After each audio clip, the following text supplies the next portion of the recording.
రిజర్వేషన్లకు మేము వ్యతిరేకం కాదు అంటూనే, బీసీలకు మేము వ్యతిరేకం కాదు అంటూనే బీసీ రిజర్వేషన్లను గండిగొట్టడానికి ఎందుకు ప్రయత్నం చేస్తున్నారు?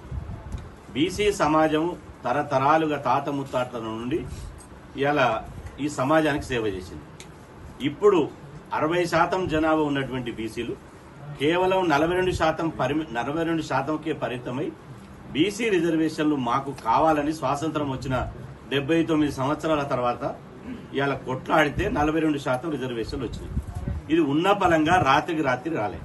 ఇది శాసనపరంగా, చట్టపరంగా, న్యాయపరంగా అనేక యొక్క క్రమంగా ఒకదానికొకటి మొదటగా డెడికేషన్ కమిషన్ చేసి, డెడికేషన్ కమిషన్ ద్వారా ప్లానింగ్ డిపార్ట్మెంట్ ద్వారా కులగణన చేసి, ఆ కులగణన లెక్కలను క్రోడీకరించడానికి ఒక నిపుణుల కమిటీ వేసి జస్టిస్ సుదర్శన్ రెడ్డి కమిటీ ఆధ్వర్యంలో, ఆ తర్వాత బీసీలు తెలంగాణ రాష్ట్రంలో 56.36% తేల్చి, ఆ 56.36లో బీసీలు రాజకీయంగా 42% వెనుకబడి ఉన్నారని చెప్పి డెడికేటెడ్ కమిషన్ భూసాని వెంకటేశ్వరరావు గారి నేతృత్వంలో తేల్చిన తర్వాత రాష్ట్ర ప్రభుత్వం జీవో నెంబర్ 9 విడుదల చేసింది. మరి జీవో నెంబర్ 9 విడుదల చేయడం వల్ల మీకు వచ్చే నష్టమేంది? ఇవాళ రెడ్డి సామాజిక వర్గం రాష్ట్రంలో 5% ఉన్నారు.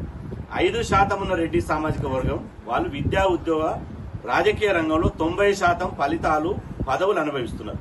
కానీ మేము ఎప్పుడు కూడా వాళ్ళని వ్యతిరేకించలేదు. 90% అనుభవిస్తున్నటువంటి మీరే మేము 79 సంవత్సరాల తర్వాత బీసీలు కేవలం ఇలా ఉద్యోగ రంగంలో 11%, ఇలా రాజకీయ రంగంలో 18 నుంచి 20% ఉన్నాం. అట్లాంటి బీసీలను అనగదొక్కడానికి రాజకీయంగా మీరు ఎందుకు కుట్రలు చేస్తున్నారు? కాబట్టి ఖచ్చితంగా ఇవాళ సుప్రీంకోర్టులో పోయినటువంటి గోపాల్ రెడ్డి గారు పిటిషన్ వేస్తే సుప్రీంకోర్టులో స్టే వస్తుందని ఆశించారు, హైకోర్టులో స్టే వస్తుందని ఆశించారు. కానీ ధర్మం, న్యాయం బీసీల పక్షాన ఉంది కాబట్టి